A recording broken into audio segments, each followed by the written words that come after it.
menurut saya kalau memang pingsan itu sampai menghilangkan akal terlalu lama mungkin bisa membatalkan puasa. Tapi ketika pingsan sebentar barangkali itu juga bisa dilanjut dengan puasanya. Itu menurut saya. Kalau menurut saya pingsan itu tidak membatalkan puasa. Kalau pingsannya betul-betul tanpa disengaja. Itu kenapa tidak membatalkan puasa? Karena dia hilang ingatan pada saat itu. Pingsan itu kalau hanya sebentar, hanya beberapa menit, itu tidak membatalkan sampai dengan dia sadar kembali. Tapi apabila pingsannya sampai dengan maghrib, itu dianggap batal. Baik, itu tadi pemirsa komentar dan juga pendapat masyarakat mengenai puasa, maksud kami pingsan, apakah membatalkan puasa. Nah, kami persilakan kepada guru-guru, silakan Ustadz Zaki Mirza terlebih dahulu. Ya, jadi untuk masalah membatalkan puasa, kan sebelum membatalkan ada beberapa hal yang belum masuk pada tahap membatalkan.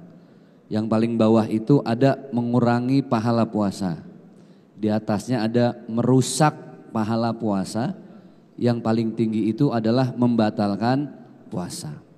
Gibah, ngomongin orang, itu masuk kepada mengurangi pahala puasa.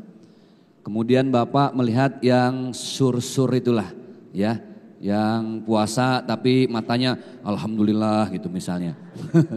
Nah, itu merusak pahala puasa. Kalau membatalkan itu ya jelas kepada memasukkan sesuatu, baik makanan ataupun minuman. Pingsan ini kan sesuatu yang memang kita tidak mau. Itu kondisi kesehatan.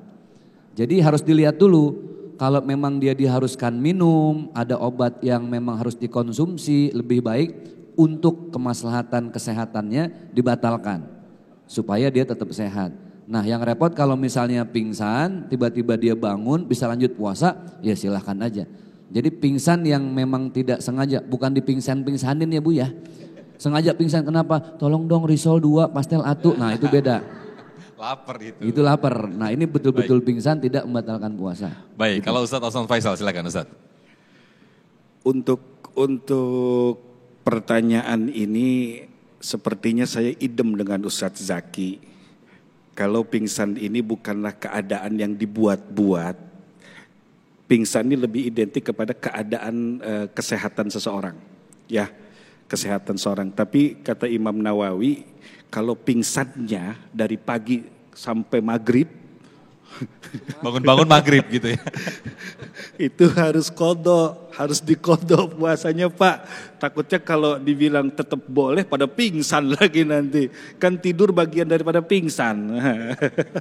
Jadi kalau pingsan karena keadaan medis ya, keadaan medis seperti kan suka ada orang yang gak kuat otaknya atau kondisi bagaimana kemudian dia jatuh pingsan.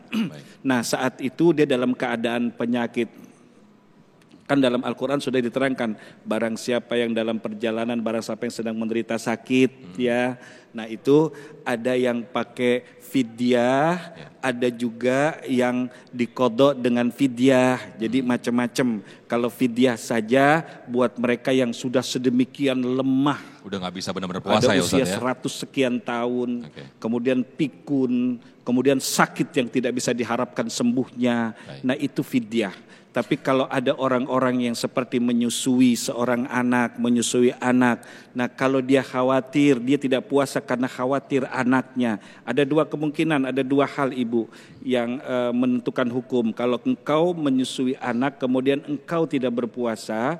Nah lihat dulu, engkau tidak berpuasa karena apa? Karena takut ke anaknya atau takut ke dirimu. Kalau takut ke dirimu nggak bayar fidyah, tapi kalau takut ke anakmu bayar fidyah. Baik, terima kasih Ustadz Hasan Faisal, waktu itu kita sangat mepet sekali. Ustadz Zaki Mirza terima kasih atas tausiah-tausiah yang disampaikannya. Nah nanti kita akan bergeser, nanti usai Damai Indonesiaku, kita ke program Dai Muda Pilihanku ya. Nah masih bersama kami di Damai Indonesiaku, tetaplah bersama kami. Sesaat lagi kami kembali.